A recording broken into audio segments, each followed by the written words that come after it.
You're all doing very, very well. Okay, good. Now, Yomi, bring us the rest of some of the other stories making the rounds.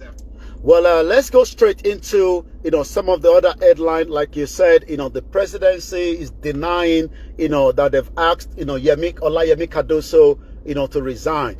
Yesterday I talked about the business section of the country, and I think we should kickstart from there this morning as well, because we know that the economy is not really smiling. A lot of Nigerians are struggling at this current space of situation in terms of the economy right now. So let's go straight into what we have so far, and I'll be looking at the the Punch newspaper. Like I said at the beginning, the central bank continue to maintain the 5% ways and means advance to government. What does that mean? The Central Bank of Nigeria has confirmed it will sustain its ways and means in advancing the federal government at the 5% limit for the fiscal year as well. So let's touch more on the other news coming as well this morning. Once again, this is the Starr Radio UK, the finest African and Caribbean radio station, as we continue to give you all the news headline coming out of Nigeria. Then we can review some of those news back with you in the studio, Mr. Archie. We talked about the electricity. A lot of Nigerians are still struggling with the energy, as the Kogi state has now approved of the electricity regulation as well. Also, the central bank appoint a new board for the Keystone Bank is coming as one of the headline. The Kwara chief judge visit the coronation facility and release 3 inmates. If you look at the UK, I think about a week ago, about 1,700 inmates were all released. There's a lot of concern when it comes to releasing prisoners, because a lot of people might probably think that they might do the same thing. That's the reason why they were kept in the first place. But when you have a packed coronation facility like what we have in Africa, you wonder, what more can be done. You endorse misery by voting APC. This is the presidential aspirant or candidate of the PDP, Atiku, says to Edo voters. So election is coming up in Edo State. So Atiku is saying to the, to those in Edo State that, since, Nigerians voted this APC last year, misery, has been one of their major problems. And as we go into the news itself, as the Edo State governorship election draws near, a former vice president, Atiku Abubakar, has said voting for the All Progressive Congress APC in the state will be the endorsement of misery and hardship. And I can tell you there's a lot of hardship going on in Nigeria right now. I'm going to take 2 more because I know Wednesday we're going as well to the PM and we need to come back again to in the studio. 3 marketers are going to import 141 million liters of petrol. Many Nigerians are still concerned. Many Nigerians are still worried. Since we have the Dangote refinery that is in operation, why are we still importing into the country is a question that many people will be talking about. The federal government has now allotted 11 states as Cameroon plan the Lagodo Dam release. When that dam is released, the federal government is saying 11 states might be affected. And the last one is 20 governors borrowed fresh up to 446 billion naira as the revenue continue to tumble. Once again, this is the Starr Radio UK. I'll come again back to you in the studio, and if we have more time, we pick more on some of the other headline coming from the news out of Nigeria this morning. Yes, listeners, Mr. Olayomi koiki for you this morning in our North London studios. I'm actually here in the South studios, and we are bringing you updates from Nigeria. Now, let's touch on the releasing of prisoners. Now, when we talk about the releasing of prisoners here, because of the congestion in those various facilities, we know even here, advanced and everything with all the technology where they can put anchor tags on people and then they will be monitoring them. Even here, we're having problems with them. So I don't think it's something that can be done in any of the African countries. Maybe it will be South Africa that they will be able to do that because of their development, the way their system has been developed that much. But when it comes to this part of the world, I really doubt. So I don't think that government can do anything about, especially when these people are released and they go on to offend, and the next moment they are chucked back there. What do you think the government can do? Well, you're quite right. And if we go back to some of those prisoners that have been released, especially, with those that have committed a lot of crime in the terrorism section, we know that, many Boko Haram have been released by the previous government and also the, Tinubu's government. And I'm going to go back to some of the news when it comes to releasing of these, dangerous terrorists. Some of them, we are told that, they've gone through the process of being, brought back to reality. But like you said, let's take a look at, Alison Madueke Designy when we were at the, the London Magistrates Court when she was brought in. The reason why she was not allowed to go without a bail, without, putting a, some amount of money, up to £70,000. Apart from the money, she would not also leave her residential address at exactly 11 p.m. to 6 a.m. The reason why? She's a flight risk. That means that the judge allowed her on a bail, but she would also have the ankle, with her. That means that she cannot leave the home. Nigeria doesn't have that system. We are not up to date with technology. You talked about South Africa. And some of this reason is when we also have, with the Borno flood, we are now looking for many prisoners. Up to 212 of them have gone far away that we cannot even locate them. And the headline says more than 200 inmates escaped the Nigerian prison in the aftermath of flooding. Prisoners fled when the walls of the jail collapsed in the country was flooding in 2 decades. 200 of them could be anywhere, and the question is, they might even find themselves right here in the European country. If they have access to the Nigerian passport, they can apply for a visa. And I'll take you back to Abdullah Mutab that wanted to blow the American airline. He studied it in the UK, and we found out that on a Christmas day, I believe in 2007, it was going to blow up the American airline.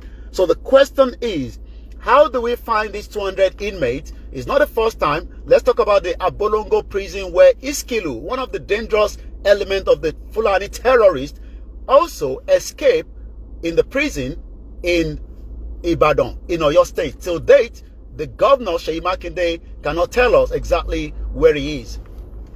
Wow. Listeners, let us know what you think. Do you think that maybe because of the congestion in the prisons, they need to be released or what?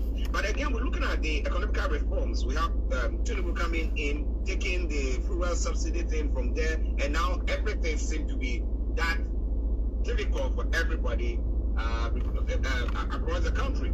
Now, but the government says that it's giving in they go around giving rice and giving all those things, and we are saying that doesn't go far enough. Okay, but when with the difficulty and challenges, people want to survive. It's not that they want to; they have to survive, and therefore it brings about people now looking outside the norm to now do something else. So, I mean, what is government? Because it's not only just giving somebody rights to, but they have to pay their bills. They have to fuel their car, and they're looking at the price of fuel and everything is high.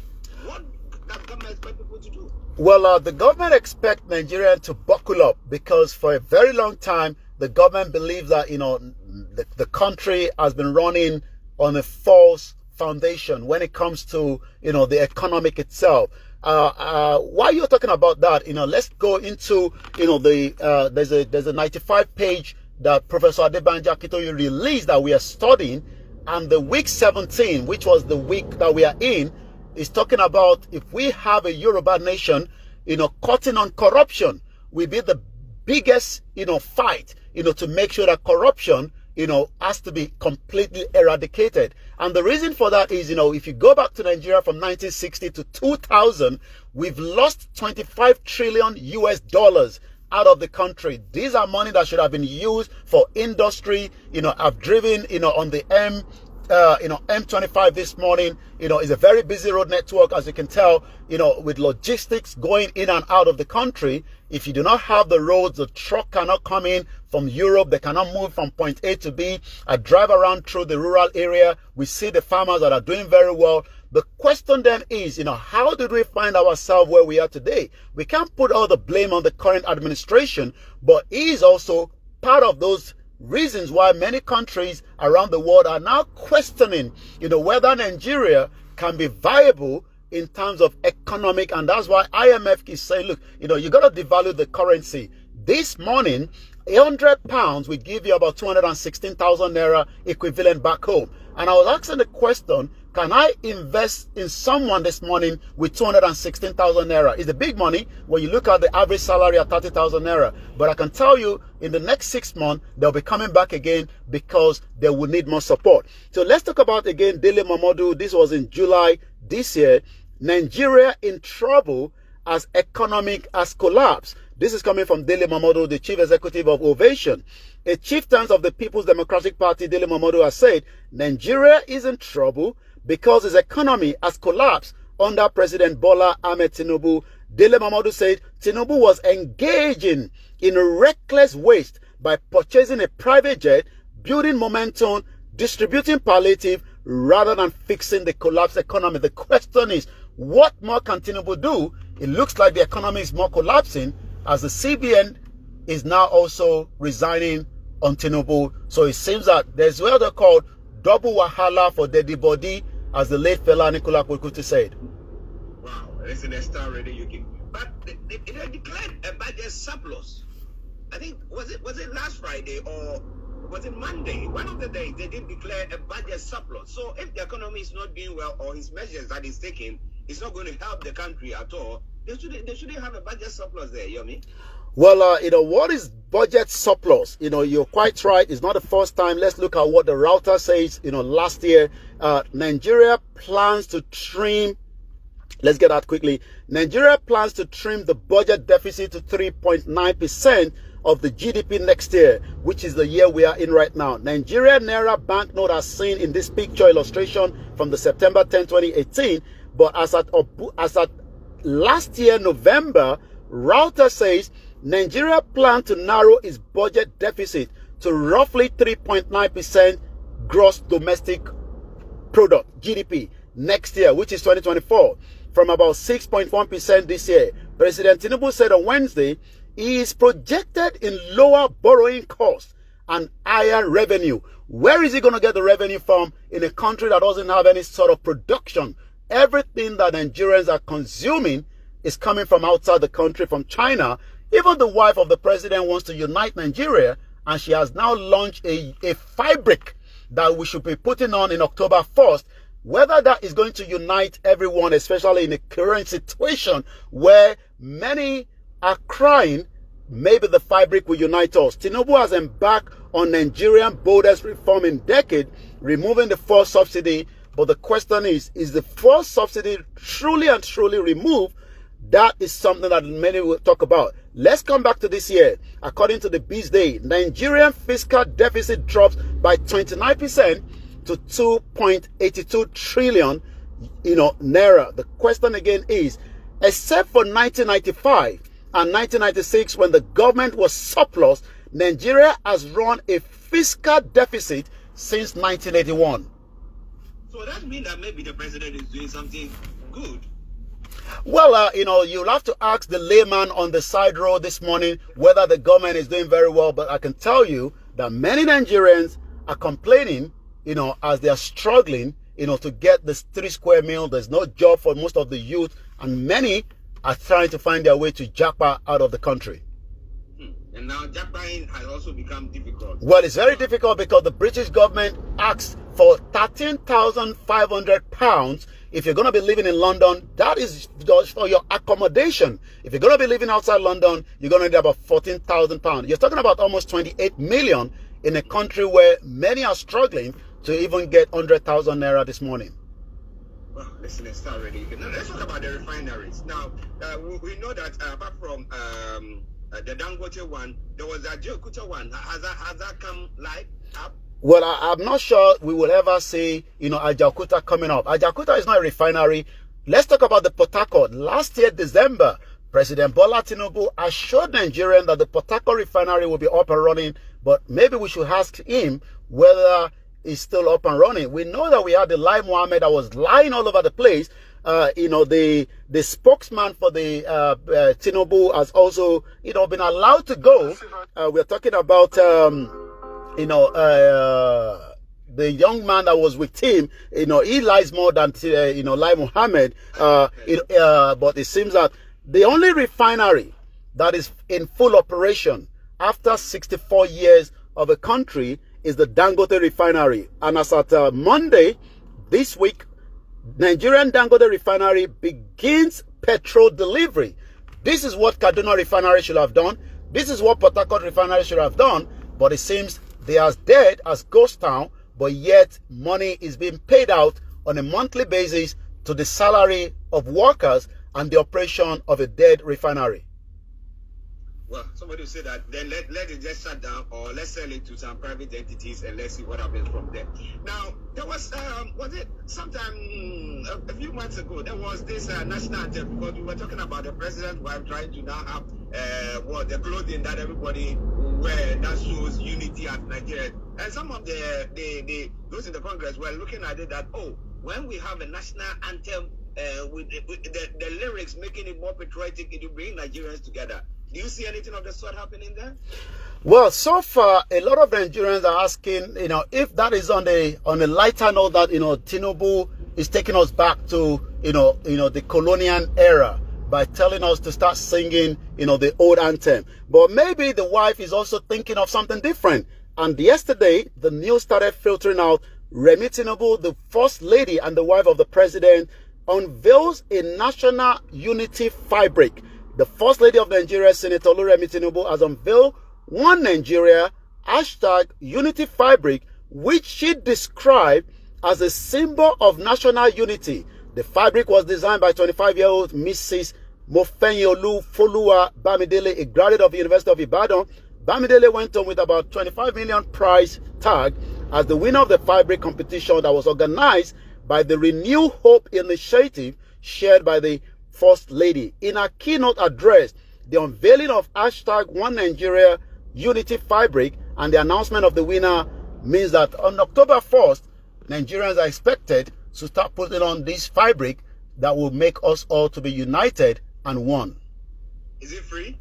Well, the question is, even if it's not free, I'm not sure many Nigerians will love fabric right now. Many Nigerians want jobs, they want security, they want good welfare. And like we said, everywhere is not rosy. I've been listening to the news before I joined you this morning, and I've got the paper as usual, which we read out. We're struggling here as well. The inflation is high there. A lot of things are going on as well in the UK. House rent is gone up. Energy price is gone up as we're moving into the winter. So it's not going to be free for those that want to buy the fabric, but it seems that the wife of the president just wants to unite us. Whether that will work, especially for those that are asking for the dissolution of Nigeria or the de-amalgamation of Nigeria, is a question that many says, why not release Nnamdi Kanu? Maybe that unity will start from there. Now, the amalgamation of Nigeria, I was reading how Nigeria was brought. I was watching a documentary, studying more about that. Now, on the ground, those of us outside, we stand outside so we can see what is going on. But those in the ground, how has the whole thing, because yesterday I was asking you how the momentum has been, has it gone down because people are struggling?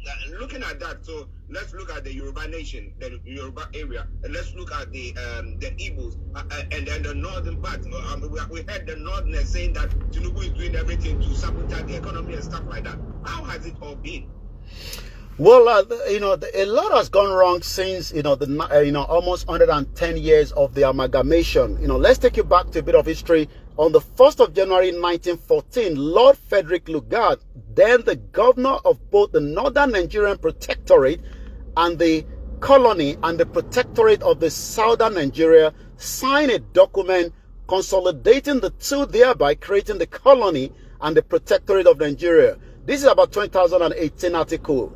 Down 46 years later, Nigeria also became an independent country. So it even took us 4 decades after the 1914 amalgamation. Well, we had a regional government that was working. in expectation until that fall apart. And then we went into the military era. And since then, we also had the Civil War. The question is, what has literally happened and what went wrong? We know that the reason why the British amalgamated Nigeria was because the northern part of Nigeria was, a deficit. They were losing money and they needed, the surplus coming from the Lagos colony. Also, that means that Lugard thought, in the best interest of everyone, we will join them together. But there's a clause that says that after 100 years, you can review that. The question is, have there been marginalization of the Yoruba, the Hausa, the Igbos, and the others? The question is yes. Can this have been resolved? Maybe it should have been resolved, but it looks like the politicians have left it for too long, but they are now trying to bring that unity together. You saw the unity of fabric, the unity of, national anthem, and maybe what next? We don't know what next will be on the table, but it seems that a lot has gone wrong, especially as the resources that should have been used to fulfill and give the fruitfulness for all citizens have been squandered by those that have been the leaders for the last 60 years plus. Yes, listeners, Starr Radio. We'll be running our conversation for pretty soon. But the amalgamation, you were talking about, how long has it been? 110 years now. And it actually expired in 2014. So it's already 10 years outside his bracket as well. Yeah, has any of the leaders, apart from Professor Banji Akintoye and then the IPOP group who are looking at the fact that they think they are being marginalized and stuff like that, has any of the leaders of the country sat down to say, okay, let the group leaders come together of the various states, come together, and let's see whether, as they said, we can review it and have a review to see whether it is worthwhile continuing. Have there been any national agenda of the sort at all, or is just a splinter group of people doing that? Well, the question is, when Jonathan was in power, Jonathan, talked about, after he left, he talked about the amalgamation and his British intention to keep us together. Maybe tomorrow we might find the video and lay it ready, for the program. A lot of people are now asking the question about this amalgamation and if truly Nigeria is a one country or a country of multiple nations. But as usual, the politicians are enjoying, what Nigeria is today as against those that want it to be an opt-out. A lot of people still want a restructured Nigeria, but as many says, it is too late for restructure. What we should be asking for now is a complete de-amalgamation of what was actually amalgamated. And a question that many have now also asked is, Nigeria was never created by God, and there's no reason we keep ourselves together. And also, the breakup of a country is not, a war, and it not also means that there cannot be unity among us. I was looking at, Yugoslavia, and I saw as many countries, Montenegro, Serbia, Kosovo, they all left Yugoslavia, and they're doing very well, after so many years. Some of them left in 2008, while some left as far back as 1991, and most of them are doing very well as against, 200 million country, and we are struggling to feed even the average Nigeria today. So let's go back to an article in 2014, Nigeria amalgamation ordained by God. That is Jonathan, but a lot of people say God did not ordain Nigeria. It was Lugard that did exactly what he wanted to do when he was the governor administrator of Nigeria as at the time in 1914. Well, listeners, Starr Radio UK, there's lots of lessons to be learned. That's why it's important that you join us on this program as we bring it your way every weekday. Okay, Yomi, I don't know what people are saying on the social media, so I'll allow you to see whether you can bring any from there. Well, the social media is where, the Nigerians, make their wishes, make their conversation heard. And it seems that, Saraki is trending. He was the former, Senate president, not too sure why. Victoria Island is trending. A lot of news is trending. I'm sure you've been talking about that, with the Lebanon and the Tel Aviv. That is also trending. The BBC is trending. We know the reason why, because of, Hugh. But let's look at, Saraki. While he's trending this morning, I'm trying to figure out why he's trending. But so far, I can't pick much. Good. I think the elsewhere president of the Senate, Senator Abubakar Saraki, is the perfect fit for the position, He has long been craving for the position. So it looks like probably it's got to do with the PDP, trying to find a new man to bring, limelight, to the PDP that has got a lot of issues. So let's just look at Nigeria as, on the social media this morning and give you in under 1 minute what we have trending. I can see Showore how to address the Nigerian judges who entertain fake treason charges against innocent Nigeria. And maybe we should just listen for a few seconds. And the DSS kept him for 5 months, after which he was restricted to Osun State. We have not heard or seen him ever since the COVID era. We didn't even know whether he contracted COVID and he's sick. So the federal government knew this, and that they are pursuing a secondary school student for treason. Now we told them that I'm willing to face the trial that has been around for 5 years now. They have not been able to do the trial. Well, that's Omoyede Showore there, challenging, is defending himself in the court, quite an interesting one.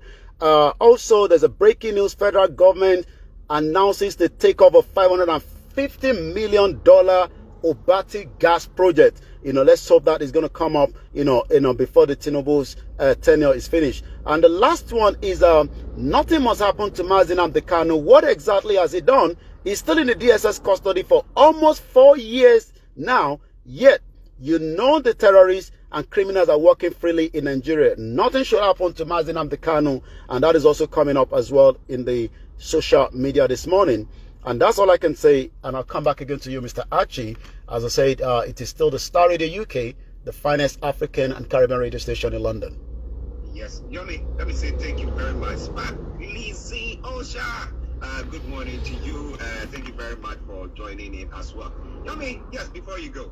Well, stay tuned. Archie will be taking you the rest of the program, and I'll be joining again tomorrow from a different location. But for now, I say a very good morning. And if you're watching us from Nigeria, it is still good morning as well, because we're still running the same time until we are going to be 1 hour ahead of you, God's willing. But for now, I say a very good morning to you all. Bye for now. Bye-bye. Well, listeners, that has been Mr. Olayomi koiki bringing you updates from Nigeria. I hope that you enjoyed it. And as many of you who had missed out on that program, that bit of... Well, okay, can say that's all we can do on the morning show. I hope you so Mr. Femi, any fabric cannot unite us, or hunger have divided us. Eshegoni, Mr. Samuel, Babawa Samuel Oladapo. You love the analysis, Eshegoni sir. Thank you so much. We hope to start catching up back with the Starr Radio. It's been a long while. I've been very busy with a lot of projects in my hand. How can refinery works? How can refinery work for selfish, greedy? They won't make it work. Kilodeti, Tinubu suffering Port Harcourt refinery will be up and running, but it looks like that is not coming back on the screen. I'm not too sure why. Tinubu jeki refinery Port Harcourt ko sise. She won't sabotage gbogbo kini ni abibawo. I'm not too sure. I don't know what is going on, but it looks like Nigeria is just a mess, as we say all the time. I might be there's a lot of sunrail coming through. When the tariff on the PHCN, seaport, airport, petroleum product, diesel, etc. are of higher levels rate, so how do you expect investor to gain in their investment? Many companies are struggling to meet up, and all this problem fall back on the poor masses. Living in pain for years. Nigerians can't work because of our level of understanding of different tribal, religion, sentiment, and the ways of the lifestyle. This can only be solved if Nigerian judiciary had delivered justice as it's been done in all developed countries. Oh, they deliver justice. So, Eshegoni Babawa Ganiu, Suraju, Eke wa Awano Keyi, Mr. Bamidele Mohammed, Moki Baba mi Awo Fajimi. Thank you so much, Mr. Moshood, and the rest of you. I got to go now. I just have to do that quickly. Elijah Belikis, Salamu Alaikum, Adura Wagba, Brown Akinola, thank you so much. We will catch up with the Starr Radio UK tẹ́ bá fẹ́ rí mi àti Archie ẹ máa lọ sórí platform wọn. If otherwise you might just be seeing me alone each time we come on air. I gotta go now because there's still a lot to cover as I still have a few more driving, to get to my destination. Thank you so much, Eshegoni. A pàdé ní ìrọ̀lẹ́ lórí ètò Koikimedia. Mo kí yàwá Táíwò Kíkẹ́ Fáṣọmí. Bye for now.